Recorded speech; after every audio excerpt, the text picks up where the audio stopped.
Hey everyone, welcome to Youth Talks. I'm Tyler. And I'm Mark, and I am so delighted that you have set a little time apart to see us again, and we're thankful for that. Yes, So, we are. blessings to you from on high and on low, and from the left and from the right. We're just grateful that you're with us.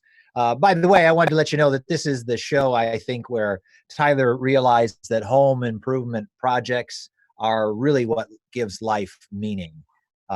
You've been working on some shiplap as of late, I hear. Yes. Ship lap. We have to be careful with that one, but We've had yeah. fun with it before, so it's just a matter of pronunciation, enunciation. Mm-hmm. We used to try Yep. that at So home. I think my brother and I, with my mother, seeing what sort of enunciations we could get away with that she wouldn't quite notice what we were saying. So some good ones, by the way. meow, listen here. You had brothers at home. You all had to be testing, and we talked about that. You're testing the limits with That's mom right. if she's That's really right. paying attention. Yep. Yeah. So my mom was pretty on top of things though. She caught on to our little games and tricks and everything. So yeah. Mm. So Yeah, I maybe don't think maybe my mother maybe still we is caught on, but yeah, maybe we just weren't as smart as we thought we were too. So I don't know. Yeah. well, I think that's the common thing from youth that you just don't think, you're kind of in your own space, headspace, and you're not sure, you don't think of adults at all paying any attention at all. And you realize, oh, wait a minute, they're just young people in an older wrapper. So, Yeah. Yeah. are you taking pictures of yourself or? I just took a picture. Yeah. I'm gonna post it saying that we're live right now. So because that's like Oh, what you're supposed to do, I guess, to let people know. that's Uh, right. but That's yeah, true. I'll try to talk at the same time. So but yeah, anyway, You know, shiplap and projects, shiplap, yeah. those are fun. Those are the things that like there's always a point where I get so frustrated in the middle of it where I Uh-huh. just don't want it, but then I power Right. through and at the end it's like, okay, it was worth it. Hmm. So we put up a couple, yeah, just accent walls. We've been wanting to do that for a little while now and I've had a little bit more time to do it recently. So Hmm. Hmm. accent walls with shiplap and painting them white. And so But where does it end? Where does home improvement projects really end? It's just you yeah. uncover one thing and then you go, golly, I guess I could do that part over there. I mean, that would be nice. Hmm. And that is part of the problem, especially with us being home more Uh-huh. recently. We're starting to see all these things like, oh, that needs fixing. That needs to be done. We could do that. That'd be nice. And Hmm. the list just keeps growing and growing. That's But true. I suppose at some point you could just get to the point where you go, well, you know what, we're done with this house. We're moving somewhere else. yeah. So I don't know though. I think you find out, it's interesting what I find out with people that I met in life, how they stay in a home or don't stay in a home. I mean, some people are kind of, put roots down and grow where they're at and they stay a long time in a house. And then other people they're like there for, I don't know, a couple of years and they feel like I got to get going. I've been here long enough, Yeah. so. Yeah. It's interesting because our house was built in 1960 Mhm. and we are only the third owners of it. So Wow. the person who bought it initially when it was first built lived here for 10 years. And Right. then the person we bought it from lived here for 43 years. And then we've been here for, I guess, 7 years Right. or so now. So Have you found things in the walls then? Did they hide things back in the walls? And not yet, but I haven't opened any walls up, so it could be there. that's true. You might find old coins Yeah. or, Time lots of capsule. different things. Yeah. I did find one in the house I had in Spokane that I was living for a while. We took out the cabinets that were original to the house in the early 50s. And there was like either some newspaper articles and a couple of like pieces of mail that had slipped in there. And I think they were, 30, 40 years old, just a little piece of paper that was down behind the cabinet had been there for however long. So Okay. that was, I mean, it was interesting. It was nothing, Yeah.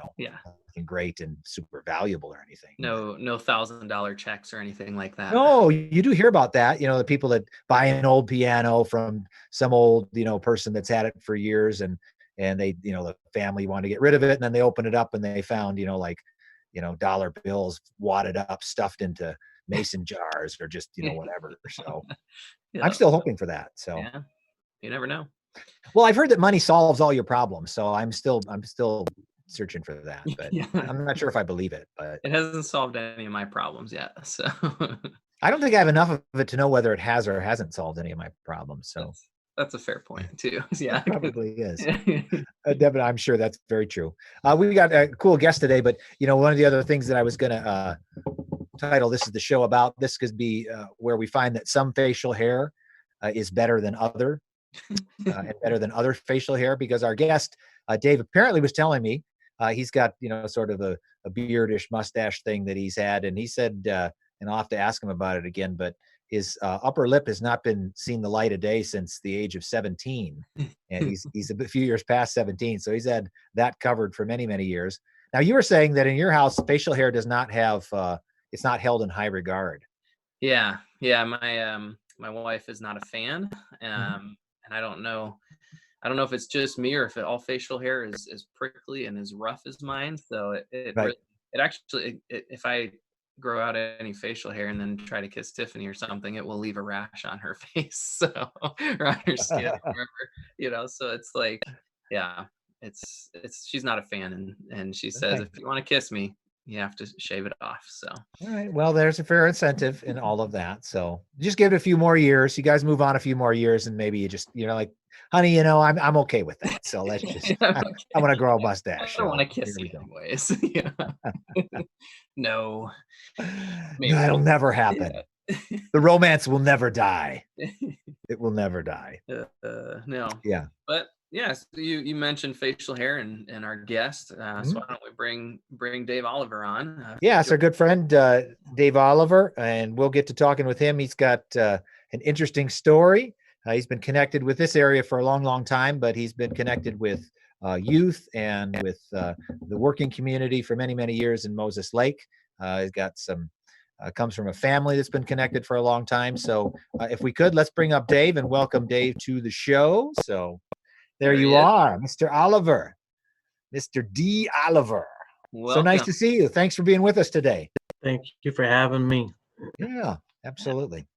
Absolutely. And some of you guys may recognize Dave from CB Tech, some of the students out there that are familiar with that, or maybe just from being around church, or his time with the youth ministry at Moses Lake Alliance Church. Dave seems to have his hand in a lot of things over the years, which is good.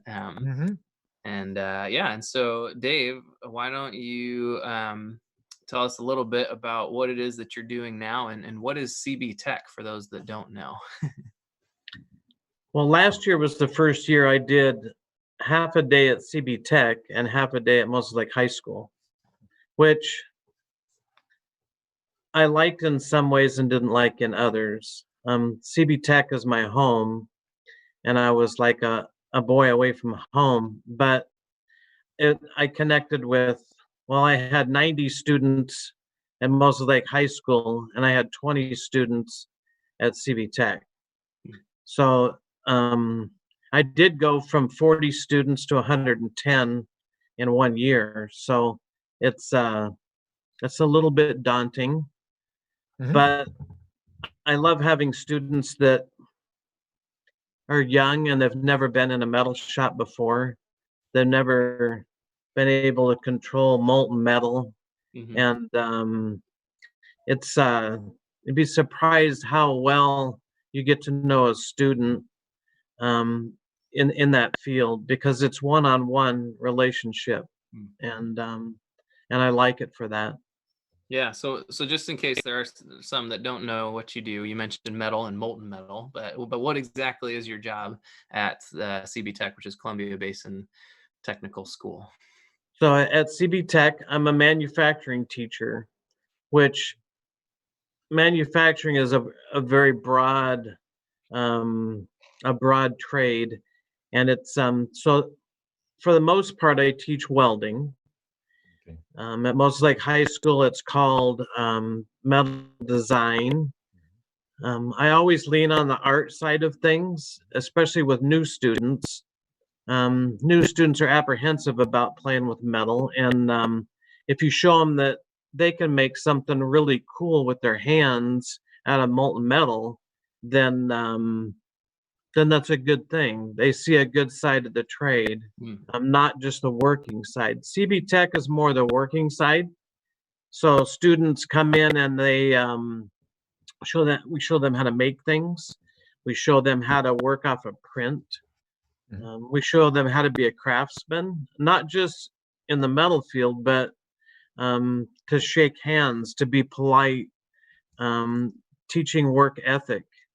When I first started at school, I asked my old boss, "Can you teach work ethic?" And he said, "I don't think so. I think you get it from your parents." But I found that that's not true. If you model good work ethic and expect it from students, you can pass that on. Can you expand on that a little bit, Dave, when you talk about work ethic? You know, what you mean by that, and you know, what it encompasses for a person? So work ethic would be when you're doing something on your own, are you doing it like you're doing it before people? Like you're not hiding anything. You're above board on all that you do. You don't cut corners. You don't hide things. You when you present yourself to people, you're honest. We teach students how to shake hands at CB Tech. I don't know if we're ever going to do that again now. That worries me a little bit, because that's a big part of life. That's a big part of showing people who you are and that you care about them. So another part about work ethic is, do you keep track of your time, or do you cheat on time? Do you, I already say you cut corners, but you don't. Sometimes you get accused of taking too long to do something. Well, to do something right, sometimes that does take longer. And what I try to relate to students is you're going to be in places where you're going to have to tell them that, you know what, my name goes on this as well as yours as an employer, and I need to be above board and honest about what I do personally. So, and I've gotten in trouble for it before, taken too long, but I don't have things come back either. And that's really more of a red flag when you weld something for somebody, it breaks, and they bring it back for you to redo. So that would be what I would think of as work ethic. Yeah, doing a job better the first time. Yeah. What about the opportunity? You know, in that it sounds a bit like, as you talk, something like teaching people how to shake hands and how to relate to people. It sounds very familial. It sounds, you know, like parental in many ways. Is there a greater opportunity to do that at CB Tech, to fill that role than there was at the high school, or is there an opportunity for you to do that in both places? And is it necessary? Is there a lot of young people out there that don't really have anyone to teach them what it's like to be a person, to be a young man or a young woman of character in the world? It's very apparent at school, both at CB Tech and at Moses Lake High School, that there's a lot of,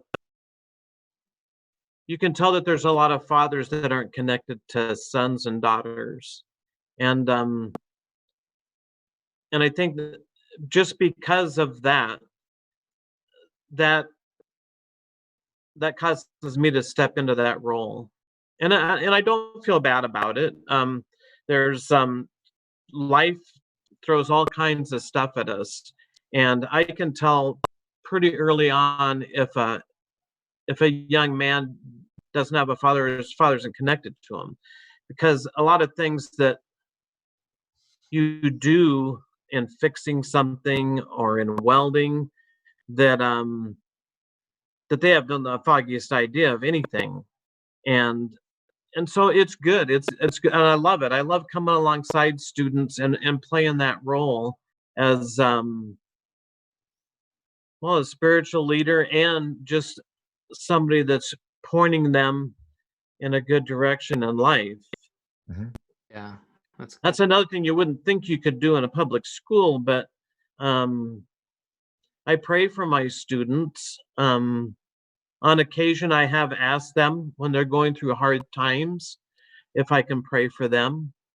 And sometimes you just, and really, the people that I work for know this, and they're willing to not say no. you know, when the Lord presents an opportunity, you just do it. And then if there's consequences for it, then you hash that out later. But um, you you need to be that place in students' lives that they can come and they can confide in you about anything, and you just help them through life. Mhm. You point them to the church. Mhm. Um, so Yeah, yeah, that's good, Dave. And I'm wondering, you were mentioning just with like at CB Tech, you have more opportunity, or you have less students, so there's more opportunity to maybe have some of those one-on-one mhm. interactions and that life. So, what is like the difference between doing that at CB Tech and Moses Lake High School, or if there is a difference? Like, are there things you've noticed about the two different places this last year? Well, mostly I'm at CB Tech with the students for 2.5 hours, and I'm at the high school with students for 50 minutes. Okay. So you definitely get to know them a little bit better. Something else about my relationship at the school, and it started at Moses Lake High School. I started volunteering in 2004, and I was working for Youth Dynamics, and I could go in to the public school. I give my testimony. I would pray for students. But when I stepped into a teacher role, things changed a little bit, just a little bit. There's some freedoms that maybe I don't have that I used to have.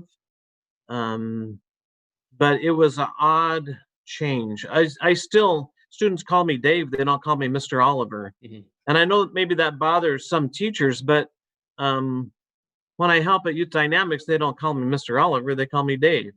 So, and I don't care. And call me whatever you want. Just don't call me a cuss word. And then I'm okay with that. Mhm. Mhm. That's good. Yeah.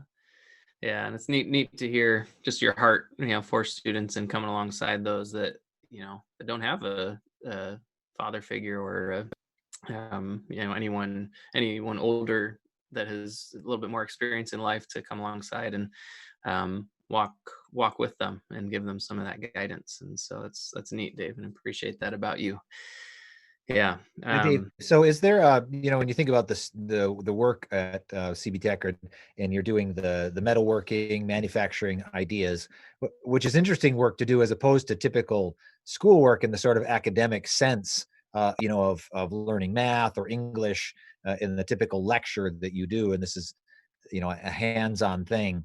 A lot of times kids get put on a track where they don't get to experience some of the benefit of, hands-on work. What sort of things do you think develop in a young person when they're able to use their hands and use their mind in a different way than the typical academic classroom setting? I mean, what sort of things flourish in them when they're part of it? Because my idea and my question, part of that is that probably too many kids don't experience something like that in their life. So what's different, do you think, in a person as they work in that field?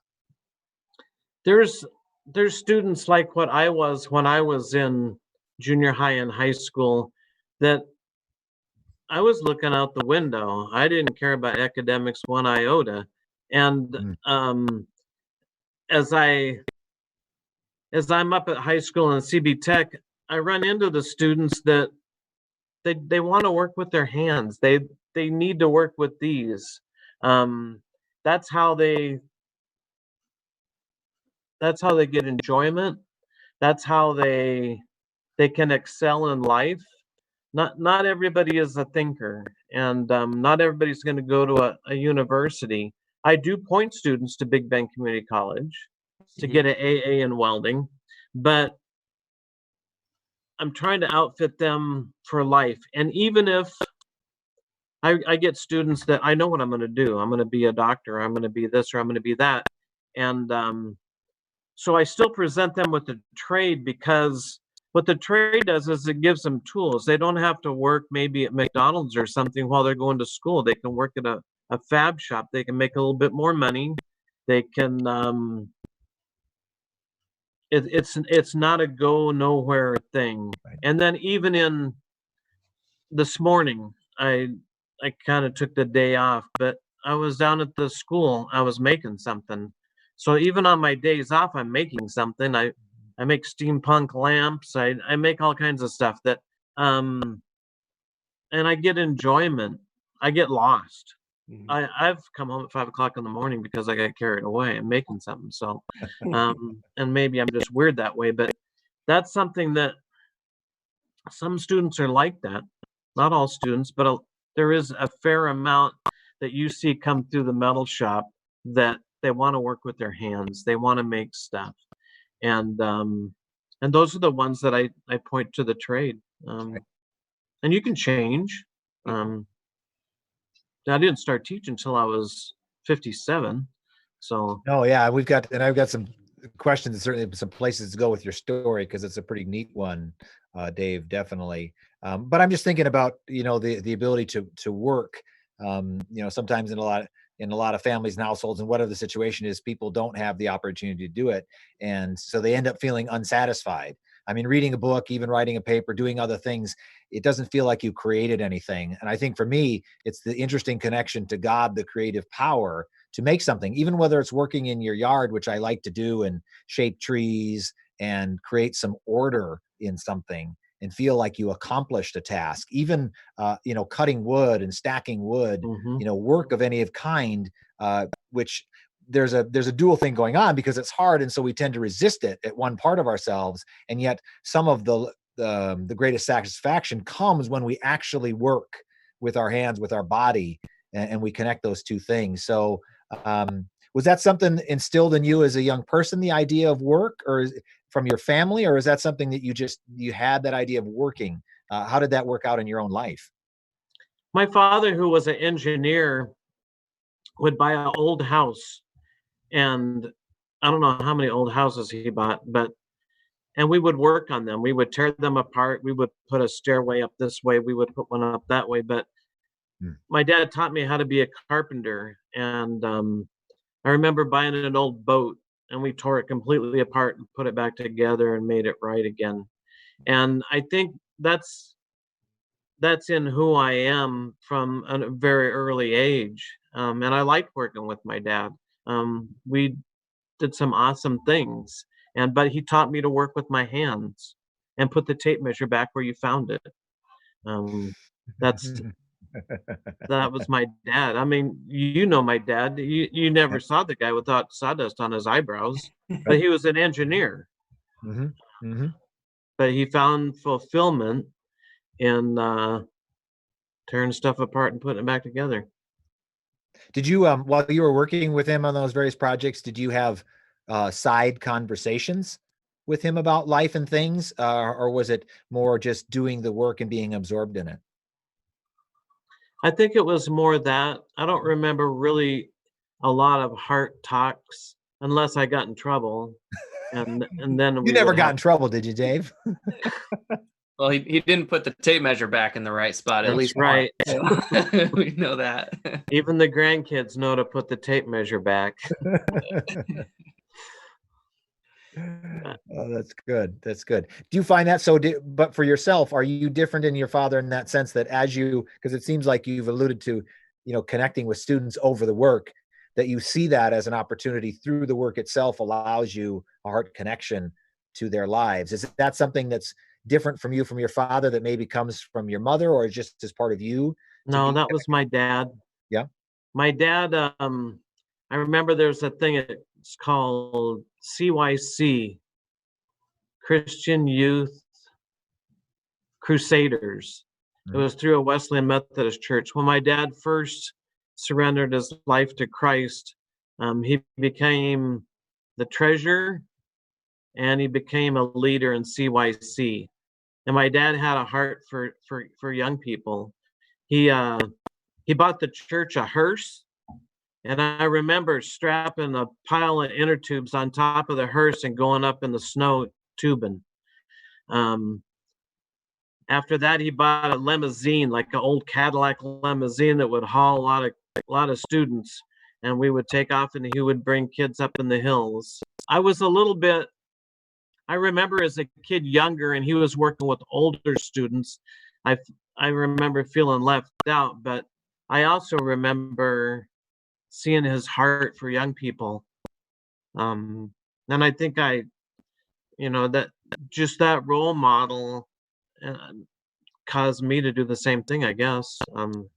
But Hmm. Yeah, that's neat. Uh, Go ahead, Mark.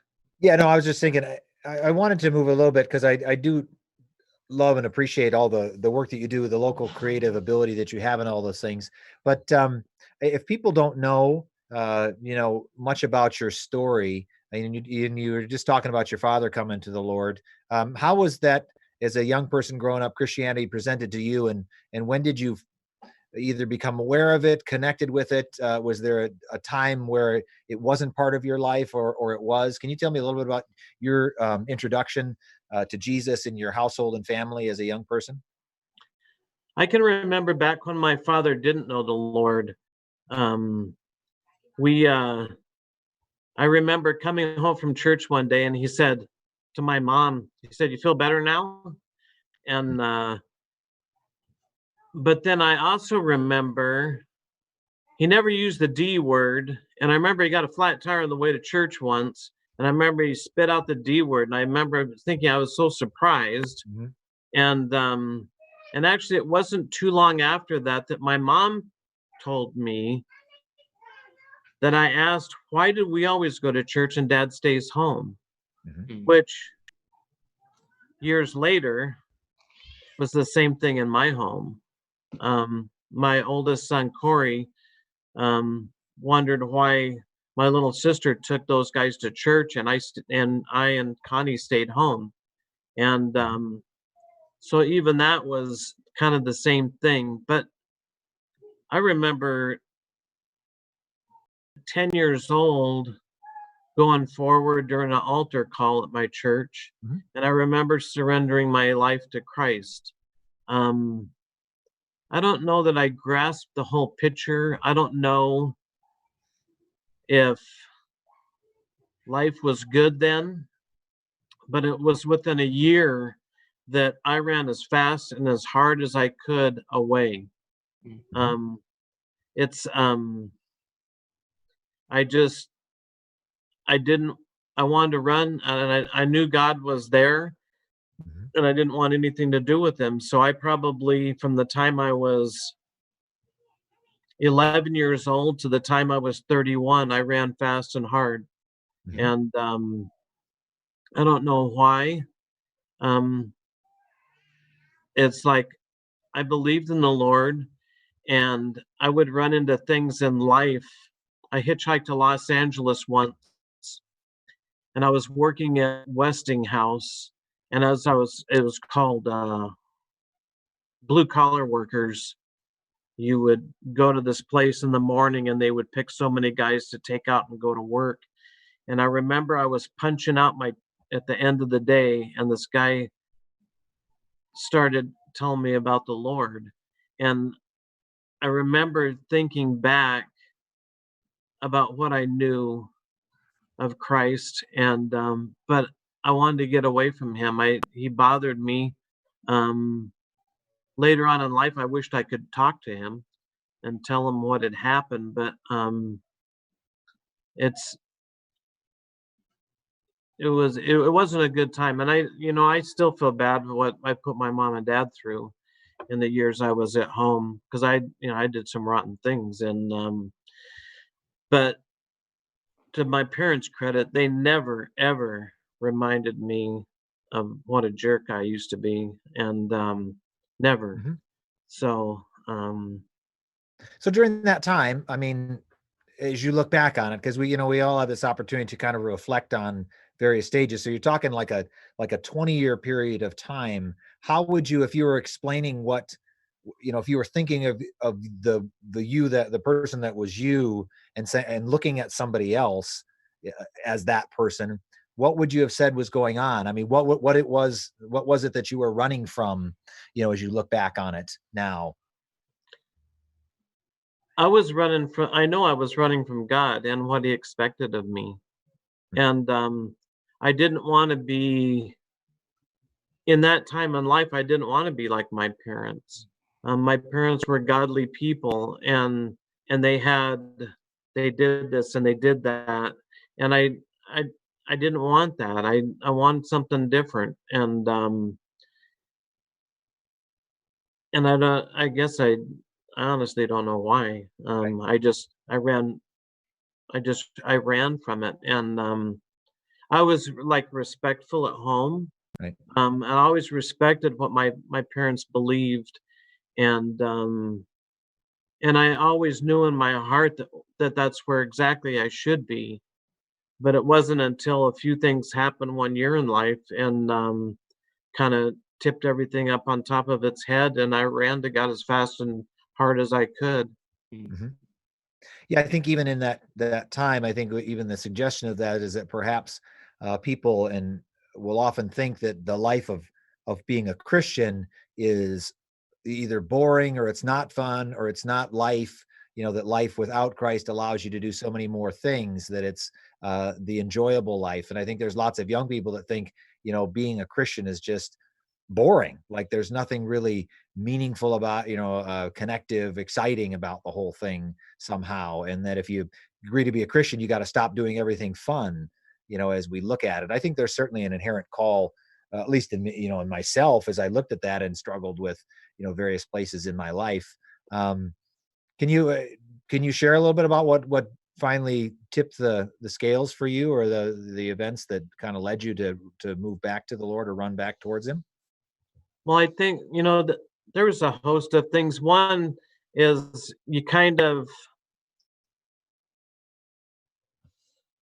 see how life went running from God, and you see how the difference in my parents walking with the Lord day by day and me running from Him, and the scars that you get. And I know that's who we're talking to, youth that are probably raised in a Christian home, but there's when you let yourself run from God, Mhm. you get these scars, and you get them in your mind, you get them on your body, and you'll have those until you die. Um, when you know of the Lord and you run from Him later on in life, it's pretty easy just to pretend like He's not there, um, because you have that memory, and and that's what I tell students, if I get the opportunity at school, that just don't even go there, because it's a dead end road. It will never ever come out good. Mhm. Um, you will get to the other side. What it took for me was four things happened in one year. The first was my youngest son and we lived out at the base, and we were riding bicycles across Patton Boulevard. And I lived with the idea that you always have a couple seconds before you die. Lord, please forgive me. Beamed up, I'm gone. Right. And anyway, a car came by. It brushed my knees and took my bike and threw it. Sean was on the other side. He missed him. And I remembered all I wanted to do was find that guy and throttle him. And the last thing I was thinking of was, Lord, please forgive me. And I remember on the way home that day, walking, and because I didn't have a bike anymore, and I remember thinking, the last thing you were thinking of was, Lord, please forgive me. The other thing that happened, my wife used to work at Carnation, which is now, what is it, Simplot? Right. And she was probably the biggest marijuana supplier to that plant, because we would buy pounds in Seattle and we would bring them over and divvy them up. And I remember I was kissing my son Sean goodnight one night, and he goes, "I know what that smell is." I go, "What smell?" And I had just been in the bathroom next to the fan, and he goes, "That's that stuff that mommy weighs." And I had in my head, I had a friend once tell me, he goes, "Parents who do pot, students do pot." And I thought, I don't want that on my kids. I don't want them to do that. And The other thing what was happening is my wife was diagnosed with she had a lump in her breast, and I remember I was building a loft, and she came out and she just looked up at me, and I knew exactly what it was, and she had gotten breast cancer, and and that's a pretty big eye opener, and neither one of us were walking with the Lord. Um, I had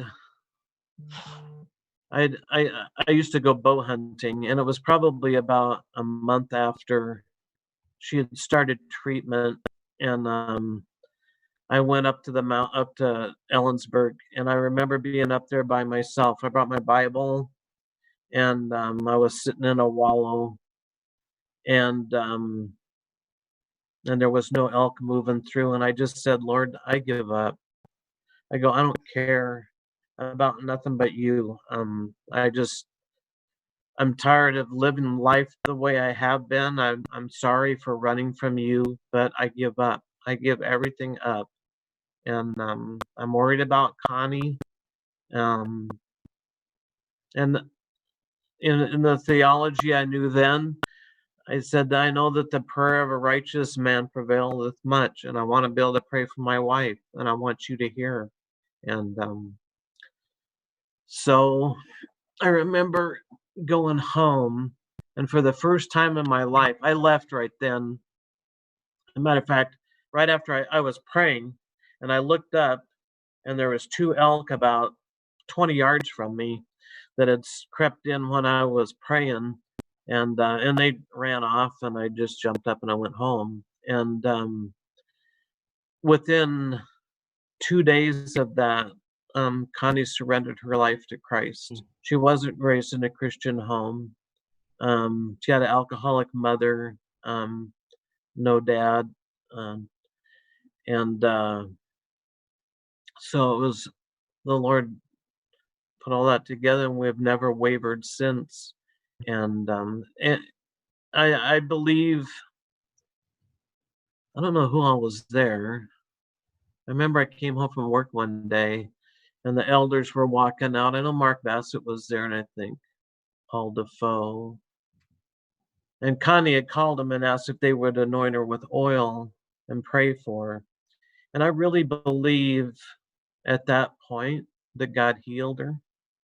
She didn't have no sign of cancer for 14 years. Mm. And the cancer that she died of was caused from tamoxifen, I think a drug that they used to give you for cancer. And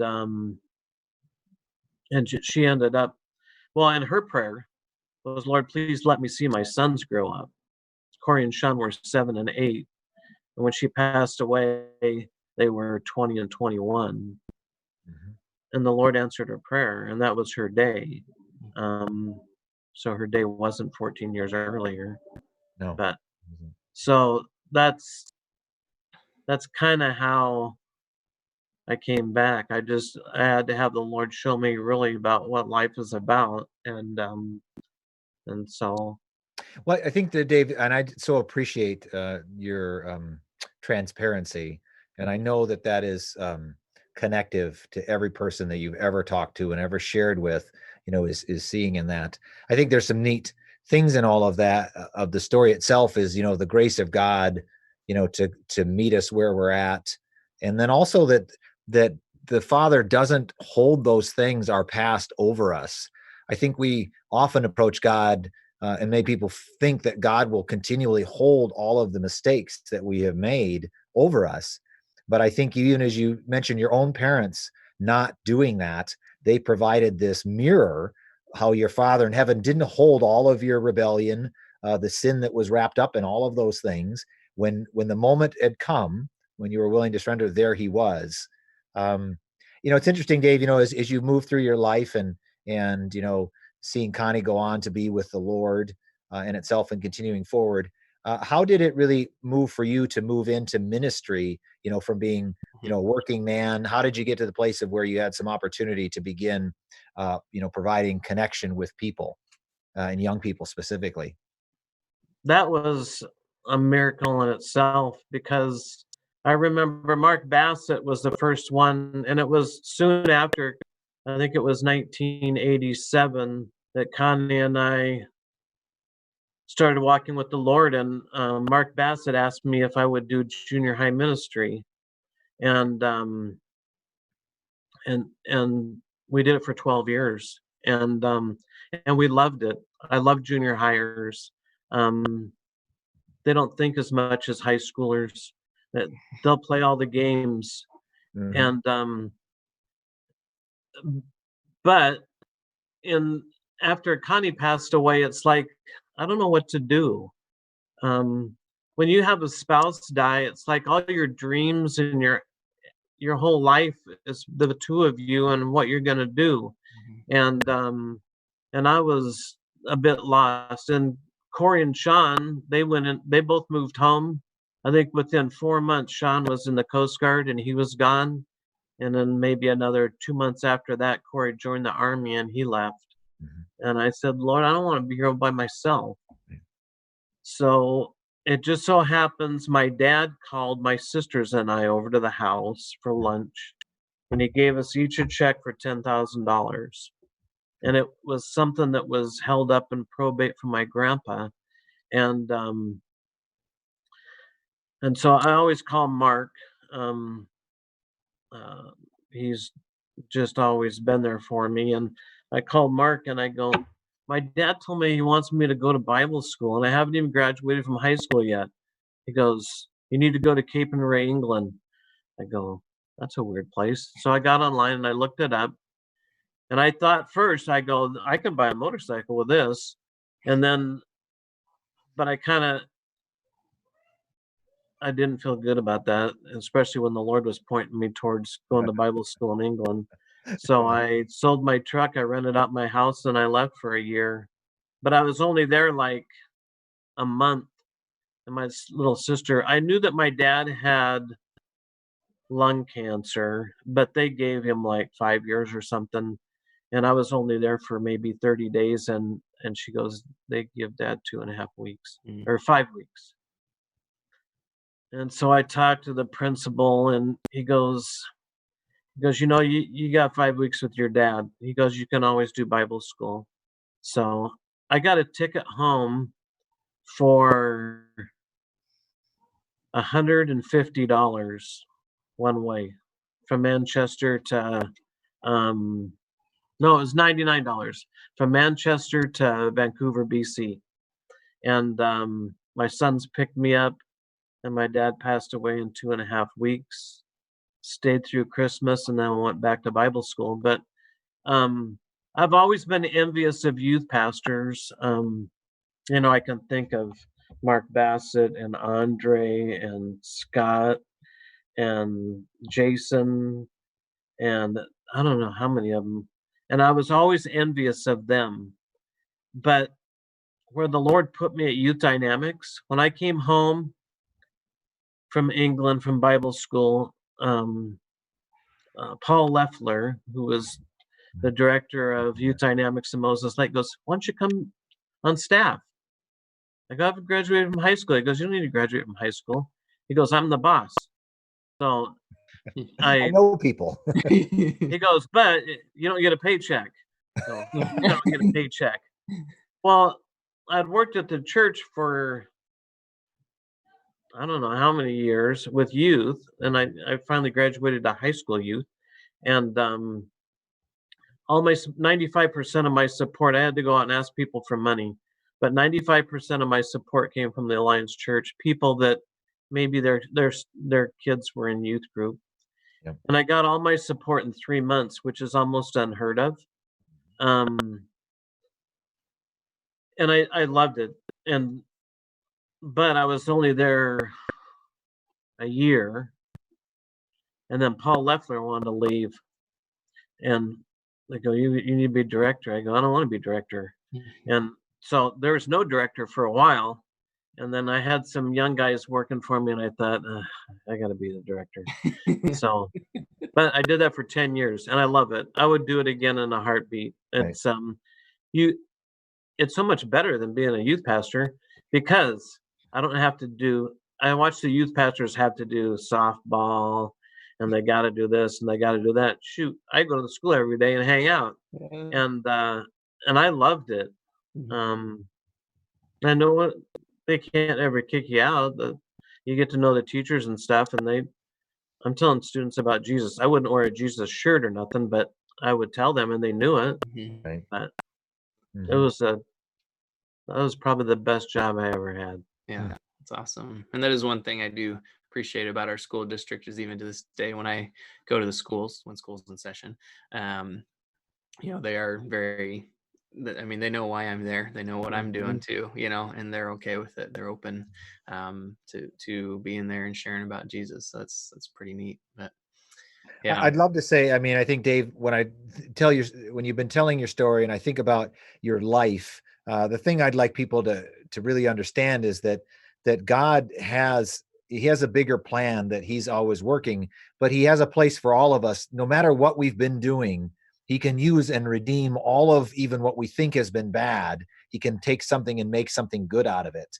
And then he brings us to places that we would have never thought we would have gone ultimately. And you look back and you see where God has directed it. But I think to me, it just points, and people need to see God has his fingers, his hands on our lives, and he will take them in amazing places again that we would have never thought and never gone on our own. And And maybe you've especially never if we're wanted willing. to. Yeah, even if you don't want to, but he'll use circumstances. I mean, I think I look at, your story and I just, I appreciate the difficulty at the hard things that exist. And I think all of us to varying degrees have very difficult things that we faced. And they're particular to us. I mean, I may look at your stuff and go, hey, that's way bigger than anything I've gone through, but that's not the point. The It's point is that just we have a specific story that God is molding and using. And it's just neat. I just appreciate, you see you sharing that story and letting us know. And I just love all the students, whoever watches this at whatever point, to just know that Dave Oliver was never a perfect man, but God has made a perfect story out of that man. And I just love it, Dave. I just appreciate you so much. So Yeah. thank you. Yeah.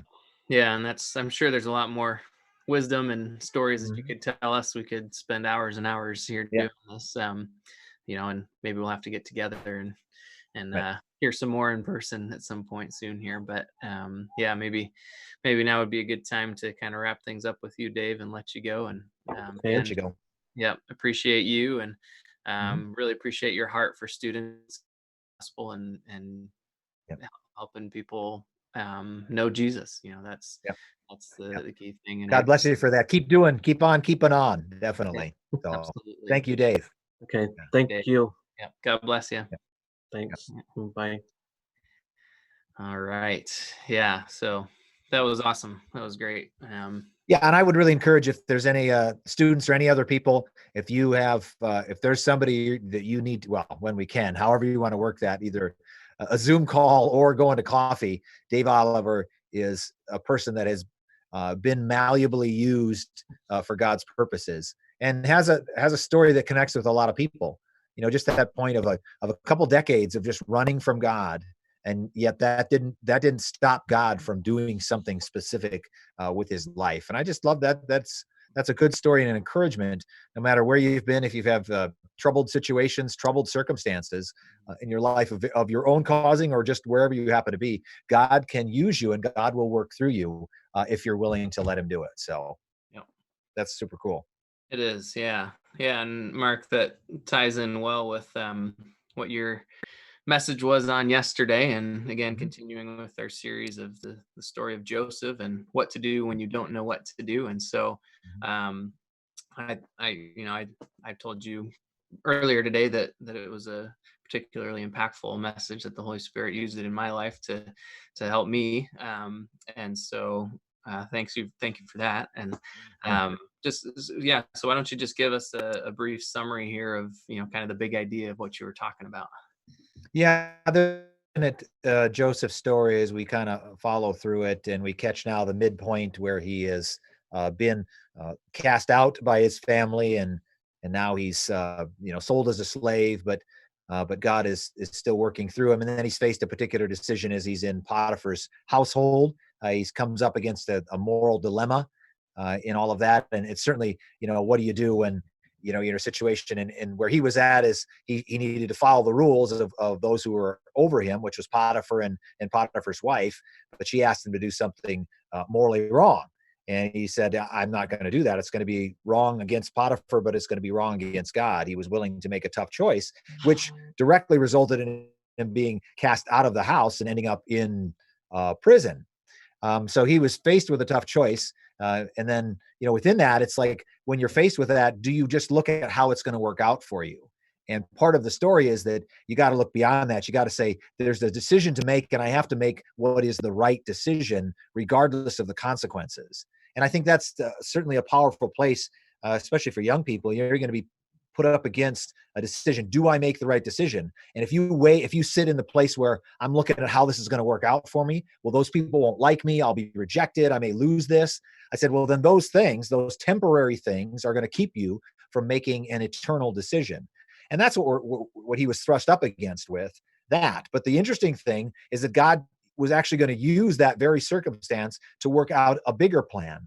And that's part of the encouragement, is that God has something more that he's doing than your immediate circumstance. Mm-hmm. And your willingness to stand in and do the right thing in those moments will allow you to continue to be in the place that God wants you to be. And at the same time, it's trusting that God has something for your life, that your life has significance. It has an order. He has a way of living that's relevant and important, and particularly important for you to be part of. And so, again, I was, we're kind of working through that situation, but that leads to, oftentimes, when you make decisions for the Lord, you suffer in this world for it. And that's the hard thing. That's sometimes will keep people from doing that. If you choose to do the God-honoring thing, it may cause you trouble in this world. In fact, the Bible says that we will have trouble. So that's hard. So you have to decide ahead of time, I'm willing to put up with temporary suffering, temporary trouble here in this life for what's to come. And I'll tell you what, if you're on the far end of life, and maybe you got, like, I'm whatever age, well, I don't have much left, so I'm willing to put up with, I'll do what God wants to. But for a person who's young to say, I'm willing to face trouble in this life for what may be long in the future, I am so encouraged by that kind of decision to make. So when a young person says, I'm going to follow Jesus and suffer now, when they could have all the things of the world, when they have their youth, strength, power, abilities, and they're willing to put those aside for the kingdom of God, I'm like, that is a miracle and a powerful thing. Something special for sure. Yeah, definitely. Yeah. And it is amazing. And Dave's story is an example, and Joseph's story is an example of just how God can bring all of those difficulties in life and the suffering that we do experience into and make it help us. Sorry, what am I trying to say? Use it to form us and mold us into that person that he wants us to be. And so I know I've got plenty of examples from my own life, and I'm sure you do too, Mark. Yeah, where God has done that. Yeah. But we did have a question, by the way. I think Judah had a question. So Mario, if you have that up, maybe we can run Judah's question, and we'll see if we can give an answer to it. Say hi, guys. Hi, guys. My name's Judah. I have a question. What's the question? Why do bad things happen to good people? Bye.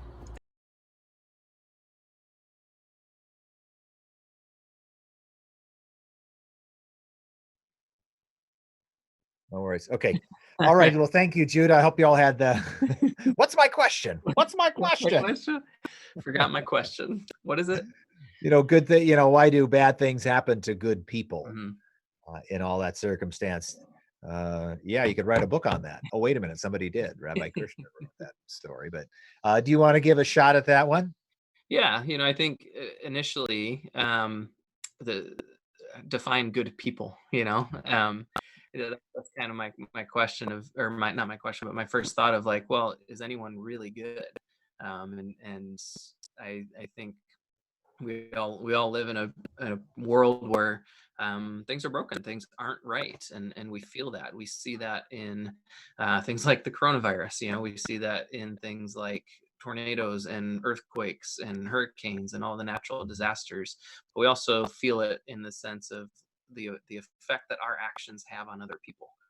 even if we're not meaning to hurt other people, our actions can still hurt other people, and there's that brokenness, and that happens, and that just kind of highlights to me that really none of us are good, and Paul says that in Romans too, that no one is good, and Jesus says it himself too, that when someone comes up to him and says, hey, good teacher, he says, why do you call me good? I'm not, no one is good. And so there's that idea that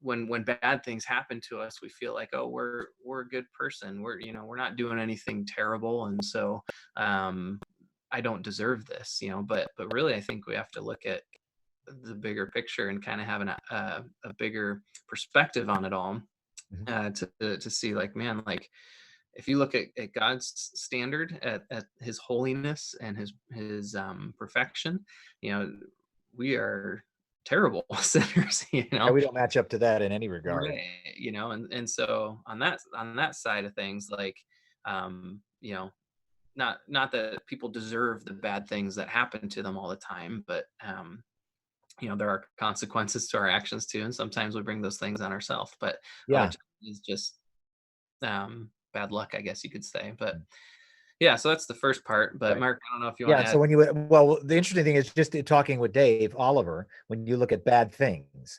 And so certainly at his life, as he looked at his life with Connie, his wife that died ultimately from cancer, that you would look at that as being a bad thing. Connie herself, from one perspective, human perspective, could say that's a bad thing to have this occur in that circumstance. And part of it is looking at is how in any way could that be a good thing.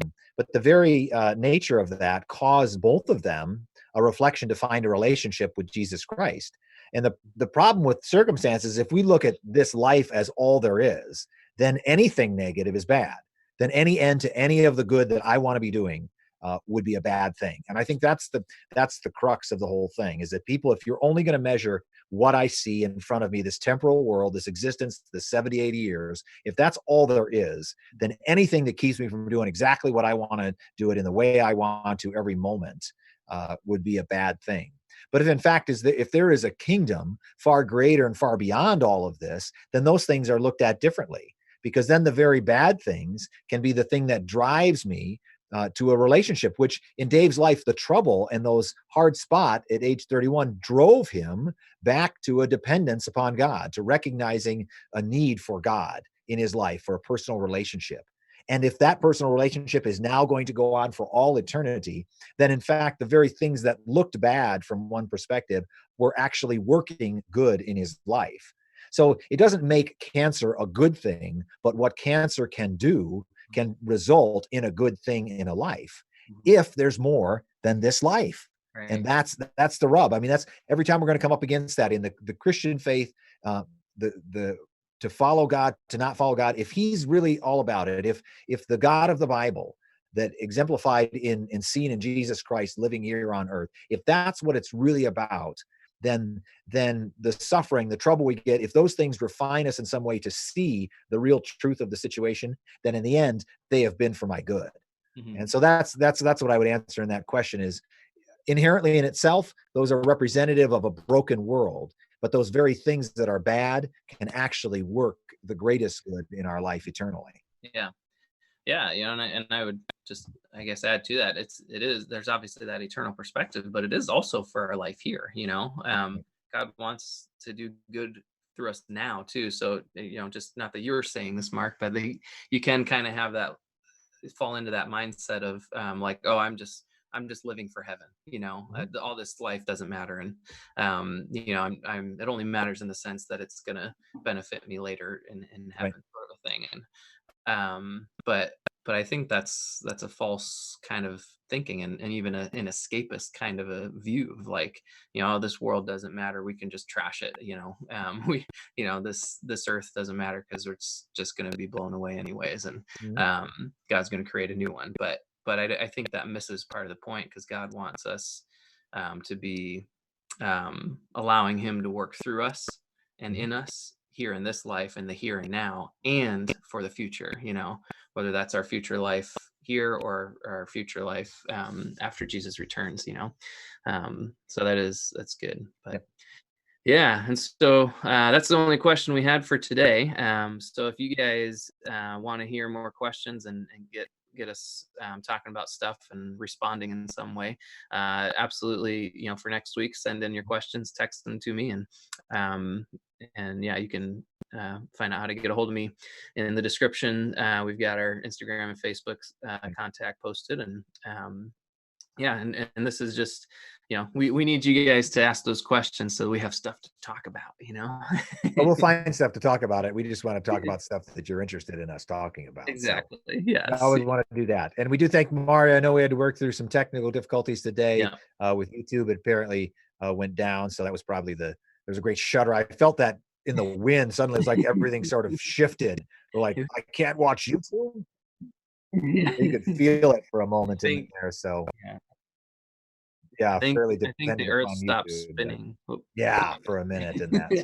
So. But anyway, so we just we appreciative of all of the people that are participating. We're appreciative of the time. Thankful for Dave Oliver. Appreciate Mario working through stuff.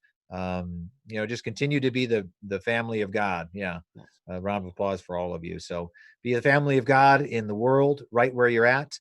Recognize that there's something going on bigger than what your circumstances are. And when you have an opportunity to bless and love people, all you do, and when you do that, is you open a door for them to see that there is something greater than themselves, that there is a Jesus that's real. That's what he's asked us to do, is to be, the hands and feet of the kingdom, loving and caring for people. So they might ask you and wonder, why do you do it? Mm-hmm. And we can simply say, God has created a life for me eternally. He's given me purpose and meaning now as I follow him. And I just want you to know that. And by serving and loving you with asking nothing in return, you may yourself be drawn to that great light, the great love of God eternal, as we see through Jesus Christ. So. Amen. Good word, Mark. And we've enjoyed connecting with you guys in this way. And like I mentioned before, we'd love to connect with you in other ways too. If you need prayer requests or anything like that, feel free to reach out to us. All that information is in the description. And I'd ask one more thing: if this was meaningful to you in any way, if you enjoyed it, or the same thing for Mark's message from yesterday, go ahead and share it with someone. Think of a friend or a couple friends that you can send the link to via text or social media or whatever, and just share it out. Hopefully it can spread, and God can work through this conversation, through the message, or whatever way that he has in mind. So don't hesitate to do that. Absolutely. Well, yeah, I'll close with a verse that comes from 2 Timothy 1:7, and it says, "For God has not given us a spirit of fear, but of power and of love and of sound mind." Love you guys. Thanks for joining us. We'll see you next week.